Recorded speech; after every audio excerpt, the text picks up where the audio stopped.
Okay बेटा, आज की क्लास रहेगी अपनी 12th हिंदी मीडियम के स्टूडेंट्स के लिए, यानी RBSC Rajasthan board of secondary education. ठीक है बेटा, तो अपन चैप्टर नंबर कौन सा पढ़ रहे थे?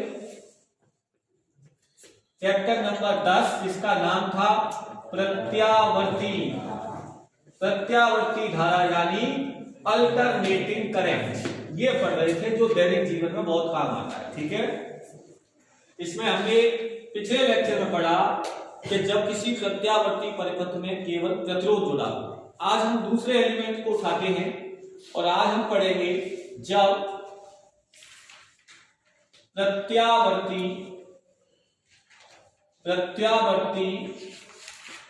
परिपथ में केवल शुद्ध प्रेरकत्व क्या जुड़ा हो? शुद्ध प्रेरकत्व जुड़ा हो। बेटा ये चैप्टर 9 में है पर नहीं पढ़ा है, कोई बात नहीं है। जो जरूरत का काम होगा वो बताएंगे, आपको विश्वास करना पड़ेगा कि साहब ये होगा और समय आने पर पढ़ाएंगे। तो आइए देखिए, जब प्रत्यावर्ती में केवल शुद्ध प्रेरकत्व जुड़ा हो, प्रेरकत्व का मतलब होता है कुंडली से, ठीक है ना। जैसे प्रतिरोध के लिए R लिखते थे, ऐसे प्रेरकत्व के लिए L लिखेंगे, ठीक है ना। और ये कुंडली नुमा होता है। तो अपन कैसे जोड़ना है? यहां पर एक कुंडली बनाते हैं। सपोज ये हमारे पास क्या है? एक कुंडली है और इसको किससे जोड़ना है? प्रत्यावर्ती परिपथ, यानी ये कौन है? प्रत्यावर्ती का स्रोत है, राइट। प्रत्यावर्ती का संकेत मैंने बताया था, यही होता है। और इसे क्या लिखते हैं बोलो? V बराबर Vm साइन ओमेगा टी। मैंने बोला था ये परमानेंट है, राइट। और ये कुंडली है जिसके लिए ये L, इसको बोलते हैं स्वयं प्रेरकत्व, या इसको बोलते हैं प्रेरकत्व गुणांक। क्या बोलते हैं? प्रेरकत्व गुणांक, या इसे दूसरा नाम बोलते हैं स्वयं प्रेरकत्व L का। अब देखिएगा, जैसा कि आपको भली भांति जानते हैं कि ये प्रत्यावर्ती सोर्स का क्या है? तात्क्षणिक वोल्टता है। क्या है? तात्क्षणिक वोल्टता का मान आ गया V बराबर Vm साइन ओमेगा टी। ये हो गया समीकरण नंबर 1, राइट। इसके बाद दूसरे नंबर पर यानी A हेडिंग डाल देते हैं हम, और अब निकालेंगे किसका मान? धारा का मान। कौन सी धारा? तात्क्षणिक धारा। यानी अब निकालते हम प्रत्यावर्ती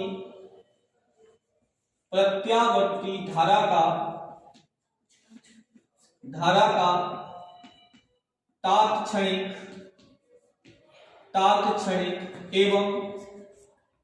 एवं शिखर मान। हेडिंग बाई हेडिंग पढ़ते हैं तो अच्छा लगता है, नहीं तो मैं चाहता तो भीड़ में भी लिख सकता हूं, लेकिन मैं हर चीज को हेडिंग से लिखता हूं ताकि याद करने में आसान रहे, टॉपिक बाय टॉपिक। तो देखिए, अपन हमारा उद्देश्य है अब तात्क्षणिक धारा और उसका शिखर मान। तो बेटा यहां से देखिए, अगर ये कुंडली है तो इस कुंडली पर जैसे प्रतिरोध पर क्या होता है? विभव पतन, ऐसे कुंडली पर भी विभव पतन होगा, लेकिन एक शब्द चेंज हुआ है। प्रतिरोध की जगह कौन आया है? L। काम इसका भी वही है जो प्रतिरोध का होता है। प्रतिरोध क्या करता है? धारा के मार्ग में बाधा डालता है। ये भी धारा के मार्ग में क्या डालेगा? बाधा डालेगा। लेकिन इसकी बाधा को हम क्या कहेंगे? अभी आने वाला है। तो यहां देखिए, अगर मान लिया जाए कि इस कुंडली पर वोल्टता पतन का मान क्या है? VL है। क्या है? तो अपन सिंपल किरचॉफ के दूसरे नियम से, इससे किरचॉफ के दूसरे नियम से, किरचॉफ के दूसरे नियम से, दूसरा कौन सा नियम होता था? वोल्टताओं का नियम, जिसे KVL लॉ बोलते थे। यहां से सिंपल ये लिख दो, V प्लस VL बराबर क्या हो जाएगा? 0। V प्लस VL बराबर 0, यानी दोनों का। लेकिन अब आइए घर, वास्तव में क्या होता है कि जब आप चैप्टर 9 पढ़ेंगे तो ऐसा तो है नहीं कि मैं इसी 1 मिनट में चैप्टर 9 की सारी बातें बता दूं। लेकिन आपको थोड़ा सा बिलीव ये करना पड़ेगा कि ये कुंडली जो है इस पर लेंस का नियम लागू होता है। लेंस का नियम कहता है कि इस कुंडली में जब प्रत्यावर्ती धारा प्रवाहित होगी जो समय के साथ परिवर्तित होती है तो इस कुंडली के फ्लक्स में परिवर्तन होगा, और जब इस कुंडली के चुंबकीय फ्लक्स में परिवर्तन होगा तो इसमें एक धारा बहने लग जाएगी जिसे प्रेरित धारा बोलेंगे, और वो उसी कारण का विरोध कर बैठती है जिसके कारण उसकी उत्पत्ति हुई है। लेंस कहते हैं कि प्रेरित फ्लक्स जो है वो उसी कारण का विरोध करता है जिसके कारण उसकी उत्पत्ति हुई है, और उत्पत्ति किसकी वजह से हुई है? फ्लक्स में परिवर्तन की वजह से। जिस दिन फ्लक्स परिवर्तन रुक जाएगा उस समय इसके अंदर विद्युत धारा प्रवाहित नहीं होगी। ये एक्सपेरिमेंट है, करेंगे समय आने पर। तो यहां से इसके फ्लक्स में क्या हो रहा है? परिवर्तन, और ये उसी कारण का क्या करता है? विरोध करता है। तो ऐसी स्थिति में सुनिए कि यदि कुंडली का स्वप्रेरकत्व कैपिटल एल है, क्या है? कैपिटल एल है, तो कुंडली पर वोल्टता पतन ये होता है बेटा VL, समझना ध्यान से आप। VL is equal to minus D phi upon dt। D phi upon, तो सिंपल है, ये डी फाई अपॉन dt किसको बता रहा है? फ्लक्स में परिवर्तन, और ये फ्लक्स में परिवर्तन उसी कारण का विरोध करता है जिसके कारण इसकी उत्पत्ति हुई है। माइनस किसकी वजह से आ रहा है? विरोध की वजह से आ रहा है। ठीक है ना? समय आने पर बहुत जबरदस्त एक्सपेरिमेंट बनाएंगे और उसके 3 सेकंड में ही आपकी समझ में आ जाएगा कि हाँ वास्तव में ये विरोध करता है। लेकिन आने दो चैप्टर 9 की बारी। अब देखिए यहां से, मैंने चैप्टर 9 को इसीलिए ऑनलाइन में नहीं पढ़ाया क्योंकि उसमें टेक्निकल विषय ज्यादा है। समझ में आई बात? तो मुझे थोड़ी पता था, अभी तो सारी क्लास है, जो वो पूछेंगे समझ में नहीं आया, क्योंकि वहां पर आमने सामने बैठ करके ज्यादा अच्छी चर्चा होती है उसमें। इसलिए कोशिश करेंगे कि उसको तभी पढ़ाएंगे। तो देखिए minus D phi upon D T हो गया, लेकिन फाई जो होता है जिसको कहते हैं चुंबकीय फ्लक्स, ठीक है ना, यह समानुपाती होता है किसके? आई के, प्रवाहित धारा के। और जब समानुपाती चिन्ह हटाते तो एक नियतांक आता है L, इसी को बोलते हैं स्वप्रेरकत्व या स्वप्रेरण गुणांक। तो यहां से अगर इस मान को यहां रखेंगे तो ये आ जाएगा VL is equal to minus D over D T, और यहां क्या आ जाएगा बेटा? LI, और L एक नियतांक है तो VL is equal to minus, यहां आ जाएगा, ये थोड़ा सा एरिया ऐसा ही आ गया, माइनस L, और ये हो जाएगा DI अपॉन DT, राइट।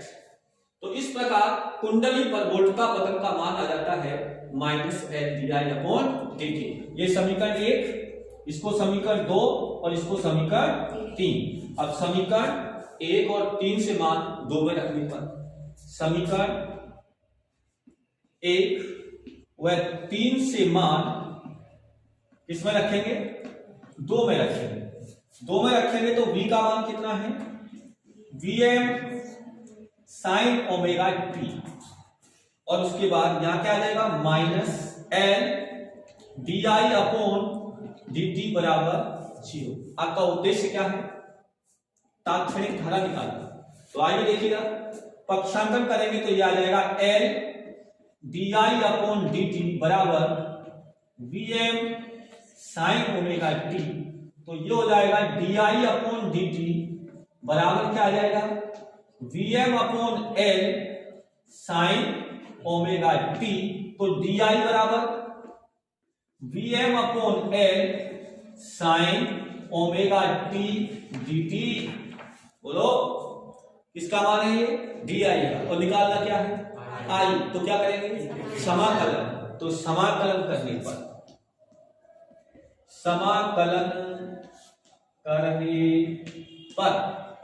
समाकलन करिए बेटा, DI का समाकलन I हो जाएगा, बहुत बढ़िया। और इसका समाकलन करेंगे तो Vm अपॉन L बाहर, बोलो Vm अपॉन L बाहर, समाकलन of sine omega t dt। आता है मुझे, मैथ आता है। देखिए अब इसका क्या करेंगे, समाकलन। तो क्या आएगा बेटा, साइन ओमेगा टी का समाकलन क्या आएगा, minus cos omega T, cos और ओमेगा टी का करेंगे अवकलन। देखो कितने कमाल का समाकलन होता है। समाकलन में क्या करना है, अवकलन किसका, ओमेगा टी का। तो टी के रेस्पेक्ट में इसका अवकलन क्या होगा, ओमेगा, और ये कहां आएगा, भाग में, गुणा में नहीं, कहां आएगा, भाग में, अपॉन ओमेगा। और इसके बाद अगर मैं इसे लिखूं तो ये क्या आ जाएगा, बोलो, ये आ जाएगा क्या, minus Vm upon omega L, right. और ये हो जाएगा क्या, कॉस ओमेगा टी। अब आप अगर ध्यान से देखें समीकरण एक को और समीकरण इसको, तो ये तो निश्चित है कि इसको तो मैं Im कर दूंगा अभी, लेकिन वहां कॉस है और यहां क्या है, साइन। तो इनकी कला में अंतर अभी पता नहीं लगेगा, पहले उसको साइन में बदलना पड़ेगा, तभी तो बता पाएंगे कला में अंतर, कला कोणों में अंतर, कलांतर। तो ऐसा करते हैं, क्यों ना इसको ऐसा कर दिया जाए, I बराबर minus Vm upon omega L, और इसको मैं लिख दूं साइन, बोलो, पाई बाई 2 माइनस ओमेगा टी। तो क्या दिक्कत है सर, कोई दिक्कत नहीं।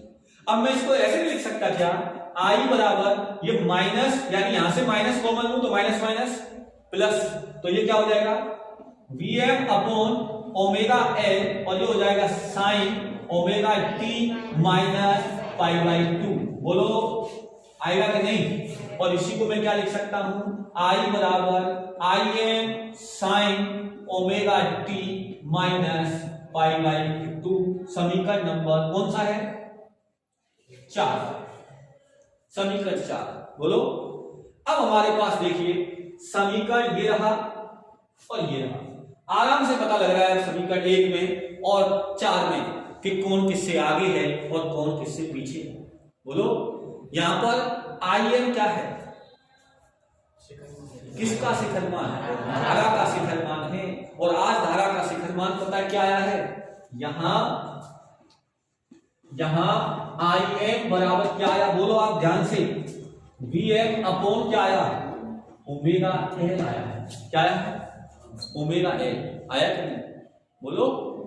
अब आप बताओ कि वास्तव में धारा बराबर क्या होता है, वोल्टता बटे प्रतिरोध, वोल्टता बटे, तो ये वोल्टता है, ये क्या है, प्रतिरोध। ये किसका है, कुंडली का। आज कुंडली भी प्रतिरोध की तरह काम कर रही है, और कुंडली के प्रतिरोध को ऐसे लिखा जाता है Vm अपॉन, इसको क्या बोलते हैं, XL। क्या लिखते हैं, XL। और यहाँ XL क्या है, XL equal to omega L. क्या है, XL equal to omega L. और ओमेगा बराबर क्या होता है, कोई जानता है, 2 पाई अपॉन टी, और 1 upon T equal to F, 2 pi F होता है कि नहीं। तो ये क्या हो जाएगा, ये हो जाएगा 2 पाई एफ एल। और इसको पता है क्या बोलते हैं, एक्स शब्द लग जाता है, एक्स, तो इसको बोलते हैं प्रतिघात। क्या बोलते हैं, प्रतिरोध की जगह कौन आ जाता है, प्रतिघात। क्या आ जाता है, जिस दिन एल, सी और आर तीनों जुड़े होंगे तो उसे कहेंगे प्रतिघात। क्या बोलेंगे, लेकिन केवल एल जुड़ा है इसलिए बोलेंगे इसे प्रेरणिक प्रतिघात। क्या बोलेंगे, क्योंकि कौन जुड़ा है, प्रेरक, इसलिए ये कहलाती है, क्या कहलाती है, प्रेरणिक प्रतिघात। आज भाई साहब ये प्रेरणिक प्रतिघात है जो किसका काम कर रही है, प्रतिरोध का। किसका काम कर रही है।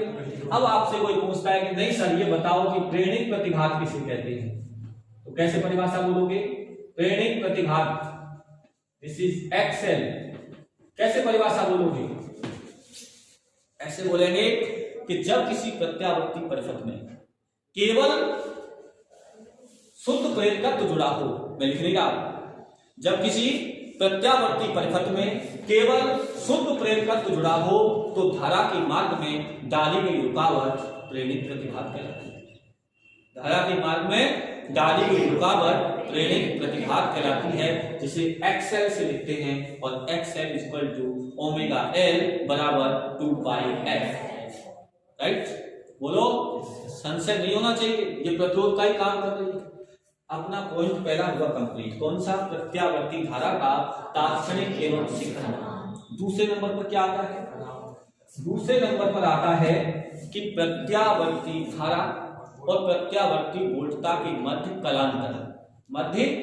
कलांतर। आओ बेटा, ज्यादा हिंदी नहीं लिखेंगे अपन, कलांतर। अच्छा, कलांतर में देखिए सबसे पहले वोल्टता के लिए कला कोण कितना है? कला कोण कितना है? Omega T. और धारा के लिए कितना है बेटा? धारा के लिए कला कोण कितना है? Omega T minus pi by 2। तो क्या निकालेंगे अपन? कलांतर। क्या आएगा कलांतर? बोलो। Omega T minus omega T plus pi by 2 omega T से। तो कलांतर कितना आया? पाई बाई 2। मतलब क्या है इसका? किसमें से किसको घटाया है? वोल्टता के कलांतर में से धारा के कलांतर को घटाया है, तब आंसर कितना आया? प्लस पाई बाई 2 आया है। इसका मतलब वोल्टता धारा से पाई बाई 2 कला में आगे है। बोलो, कौन आगे है? वोल्टता। किससे? देखो जरा, वोल्टता क्या है? Omega T. और धारा का है ये माइनस पाई बाई 2। आगे कौन है? वोल्टता। कितना? और मैं ऐसे कह दूं तो क्या गुना कर दिया कि धारा वोल्टता से पाई बाई 2 पीछे है। एक ही बात। बोलो, आप कैसे भी कर सकते हैं, या तो वोल्टता धारा से पाई बाई 2 आगे है, या धारा वोल्टता से पाई बाई 2 पीछे है। ये इसका क्या है? कलांतर। अगर कलांतर आ गया तो फिर क्या आता है? वोल्टता और धारा के मध्य समय के साथ ग्राफ। आइए इतना ध्यान रखना है, बस कुछ नहीं है, कहानी यही खत्म होती है। देखना जरा, सी पॉइंट, ये बी पॉइंट था, अब कौन सा आ रहा है? सी।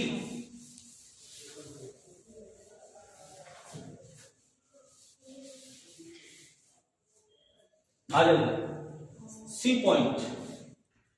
सी क्या है? प्रत्यावर्ती वोल्टता और धारा का समय के साथ परिवर्तन ग्राफ। आओ बेटा, ग्राफ बनाते हैं। अगर सपोज मैंने बनाया ग्राफ ऐसा, जहां पर यहां क्या लिया हमने? v, और यहीं क्या लेंगे? i। इसमें क्या दिक्कत है? इसी पर v और i, ये प्लस और ये माइनस। इधर क्या लेते हैं? समय। तो समय कैसा है? खराब। देखो समझना, यहां से यहां तक कितना लेंगे? t/2, t/4, और यहाँ 3t/4, और यहाँ 3t। राइट। अब ग्राफ बनाना, तो वोल्टता के लिए तो क्या था? Vm sin omega t। तो पहले वोल्टता का बता दो। वोल्टता के लिए क्या था? Vm sin omega t। अब मैं ऐसे थोड़ी बताऊंगा रामायण की 11th की तरह, सीधा ग्राफ बना दो साइन का। Vm sin ओमेगा t तो कहां से स्टार्ट होगा? 0 से। तो साइन का ग्राफ कैसा आएगा बेटा? अच्छा, कहां पर अधिकतम मान होगा इसका? बहुत बढ़िया। ऐसे कोशिश करेंगे अपन पॉइंट लगा करके, ताकि चित्र डायनामिक रूप से सही बने। यहाँ 0 हो जाएगा, यहाँ पर ऋणात्मक में अधिकतम, और यहाँ 0। तो इसका जो ग्राफ है इस शेप में आएगा। राइट, आएगा कि नहीं? ये क्या है? ये है Vm, यानी वोल्टता का शिखर मान। अब धारा इससे कितना पीछे है? पाई बाई 2 पीछे है। पाई बाई 2 पीछे का मतलब क्या है? कि जब इसका मान 0 है तब उसका मान -1 होगा, और माइनस में कितना होगा? Im। अरे होगा कि नहीं? कैसे? Sign omega T minus pi by 2। बोलो, अगर t बराबर क्या रखते हो? 0, तो ओमेगा टी तो 0 हो गया, क्या बचा? Sine minus pi by 2, sine minus theta equal to minus sine theta. तो माइनस साइन पाई बाई 2 तो कितना आएगा? -1। तो माइनस Im आ गया कि नहीं? तो माइनस Im का मतलब है धारा यहां से चालू होगी। बोलो, अरे होगी कि नहीं? धारा यहां से चालू। जब समय t बराबर 0 तो धारा का मान कितना? Im। और जब समय t बराबर t/4 तो धारा क्या हो जाएगी? 0। बोलो, और जब समय का मान कितना T/2, तो धारा कैसे हो जाएगी अधिकतम, बोलो। और जब समय का मान कितना 3T/4, तो ये क्या हो जाएगी 0। और जब इसका मान कितना T, तो इसका मान कितना हो जाएगा, फिर वापस कितना हो जाएगा, बोलो। ऐसे तो आएगा, बोलो। तो इसका जो ग्राफ आएगा वो आराम करो कैसा आएगा, ये रूप ले लेगा, ये रूप लेगा, तो सीधा बन जाएगा। लो, ये ग्राफ आएगा, बोलो। ये किसका है, धारा, किसका है, ये किसका है, धारा। ये किसका मान हो गया बेटा, वोल्ट का। V बराबर Vm sin ओमेगा t, और ये क्या है I बराबर Im sin ओमेगा t। समय लिखूं यहां पर, ये कितना है T/4, T/2, बिल्कुल आएगा, क्यों नहीं आएगा। ये क्या है 3T/4, और ये कितना है 18। ऐसा क्या एक दूसरे तरीके से बना सकते हो। जो मैंने बोला, मैंने कैसे बोला कि जैसे आपने यहां ये बताया कि धारा वोल्टता से π/2 पीछे है, तो मैं ऐसे भी कह सकता हूं कि वोल्टता धारा से π/2 आगे है। तो ऐसे भी ये ग्राफ ऐसे भी तो बना सकते हैं। देखो ना, ये अतिरिक्त बता रहा हूं आपको। अगर मान लो सपोज मैं पहले वोल्टता का ग्राफ नहीं, मैं पहले धारा का बनाता हूं। किसका बनाता हूं, धारा। और धारा का ग्राफ मैंने कैसे बना दिया, सपोज ऐसे बना दिया, ऐसे बना दिया। ये किसका ग्राफ है, धारा का, राइट। अब बताओ, अब ये किसका, धारा का, वोल्टता इससे कितना आगे है। तो जब धारा का मान 0 होगा तो वोल्टता का मान कितना होगा 1, तो ये आ जाएगा, बोलो वोल्टता ये आ जाएगी। और जब इसका मान अधिकतम होगा तो उसका मान क्या होगा 0, और जब इसका मान 0 होगा तो उसका मान नेगेटिव, और जब इसका मान नेगेटिव तब उसका मान 0, जब इसका मान 0 तब उसका मान अधिकतम। तो ये ग्राफ ऐसे भी बनाया जा सकता है, बोलो। और ये किसके लिए ग्राफ है, I के लिए, और ये किसके लिए ग्राफ है, ग्राफ ऐसे भी बनाया, बोलो। ग्राफ दोनों ही सही है, ठीक है ना। तो इस प्रकार ये है V और I का समय के साथ परिवर्तन ग्राफ। अगला आता है, अगला टॉपिक क्या है बेटा अपना, C हो गया। अब हम बात करते हैं किसकी, D की। D पर आता है फेजर ग्राफ, फेजर ग्राफ। आ जाओ, D point, phasor, phasor graph, right. तो फेजर ग्राफ कैसे बनेगा, देखो यहां से कैसे बताया था आपको, ये बताया था कि अगर ये किसका मान है, वोल्टता का, किसका है, तो ये किसका मान हो गया Vm का, किसका, तो ये किसका मान हो गया, किसका हो गया, V का हो गया। और ये कौन क्या है बेटा, ओमेगा t, राइट। तो अब बताओ, वोल्टता का ये शिखर मान है, और ये किसको बता रहा है, V को। और धारा इससे π/2 पीछे, कितना पीछे है, π/2 पीछे है, तो इससे π/2 पीछे, यानी यहां जाए, बोलो बोलो, इससे π/2 पीछे कौन आ गई, धारा। और ये किसका मान है, Im का, और यहां डॉट डॉट लगा देंगे तो ये किसको बताएगा, राइट। तो ये किसका है, फेजर ग्राफ है, किसका, L।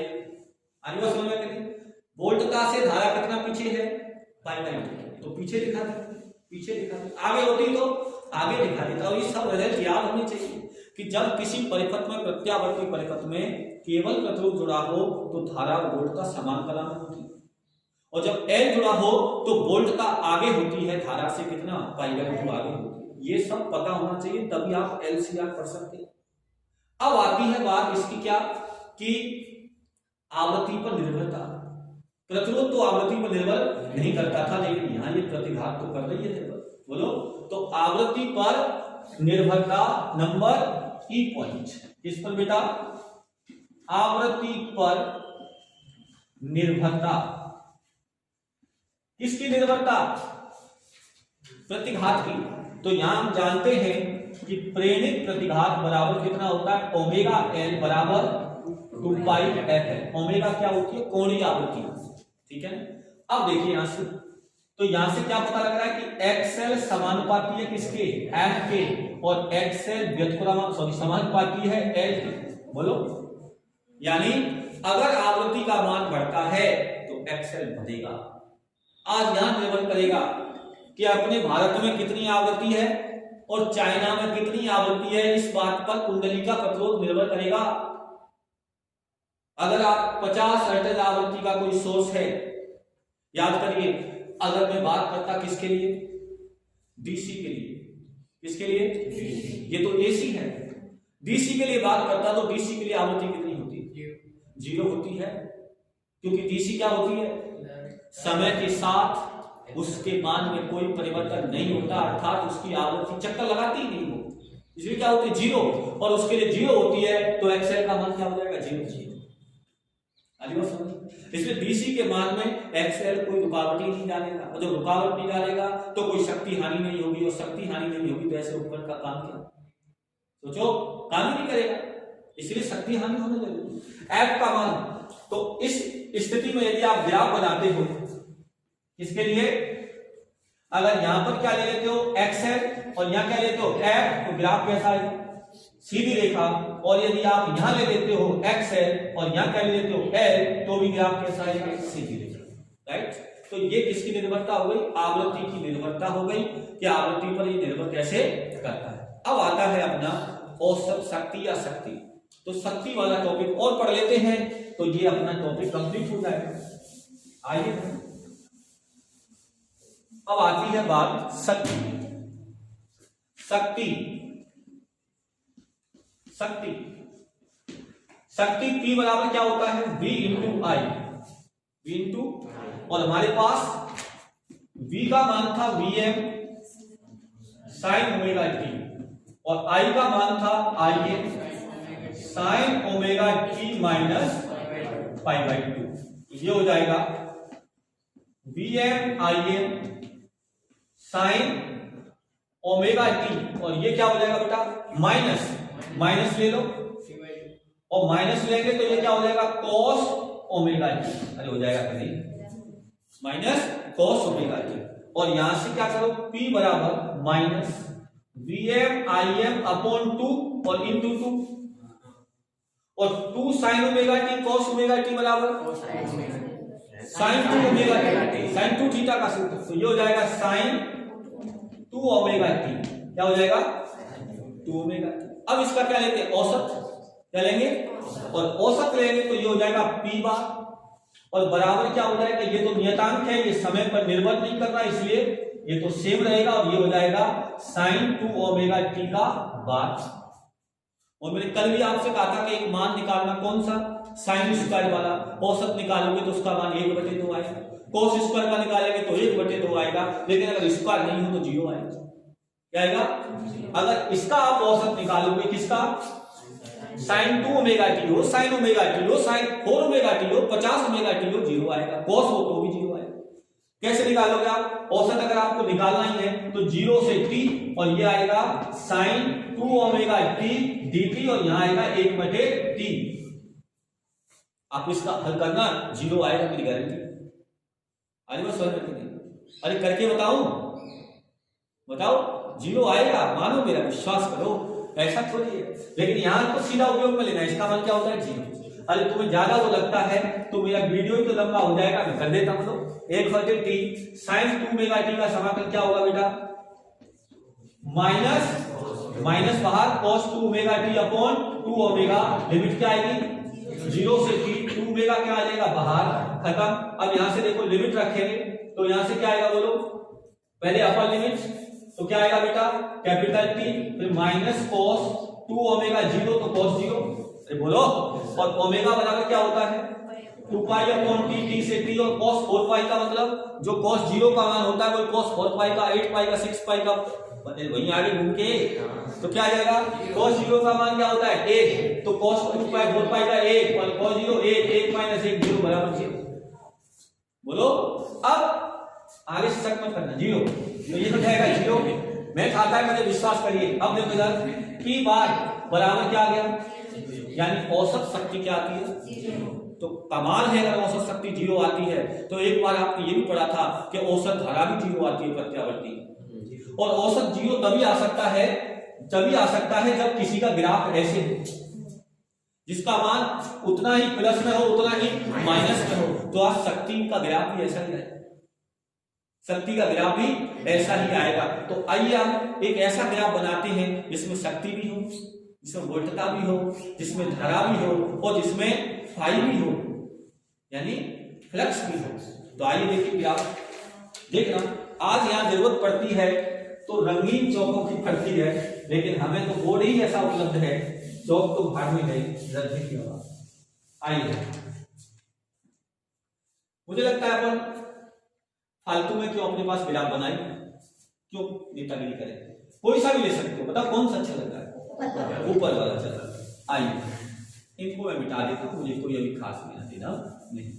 ये देखो V और I के लिए तो ग्राफ ये बनाना ही पड़ेगा, राइट। यानी अब हमें क्या लेना है, V भी बनाना है, I भी बनाना है, और क्या बनाना है, P भी बनाना है और फाई भी बनाना है। तो अब देखिए यहां से V और I के तो पता ही आपको, इनके तो क्यों बताएं। अब आता है फाई। अच्छा, फाई बराबर क्या होता है, Li, और L क्या है, नियतांक है, और I आप जानते हैं। तो नियतांक का गुणा करने से ग्राफ में तो केवल कोई परिवर्तन सिर्फ इतना आएगा कि थोड़ा उसका पीक बढ़ जाएगा, बस शिखर मान ही तो बढ़ जाएगा। बोलो, अरे किसी नियतांक में गुणा करूंगा तो ये हो जाएगा I का मान कितना होता है, Im sin omega t minus, तो इसमें तो ये तो वही रहेगा। तो यहां पर फाई का ग्राफ वही आएगा। ये किसके लिए ग्राफ था, V के लिए, ये किसके लिए था, तो आज फाई के लिए भी ग्राफ कैसा आएगा, बोलो यही वाला, इसी के साथ चलेगा, इसी के साथ चलेगा। लेकिन अब मेरी मजबूरी है क्योंकि मुझे क्या करना है, तो चौक अलग अलग होते तो तुम्हें दिख जाता, गड़बड़ हो गई भाई, चौक नहीं है दूसरा। तो कोशिश ये करेंगे अपन इसी के साथ बनाना है, इसी के क्या बनाना है, साथ। थोड़ा सा क्या करना है, इसका परिमाण बढ़ाना है। क्या करना है, गहरी लाइन से बना दूं, हाँ यहां से बना देता।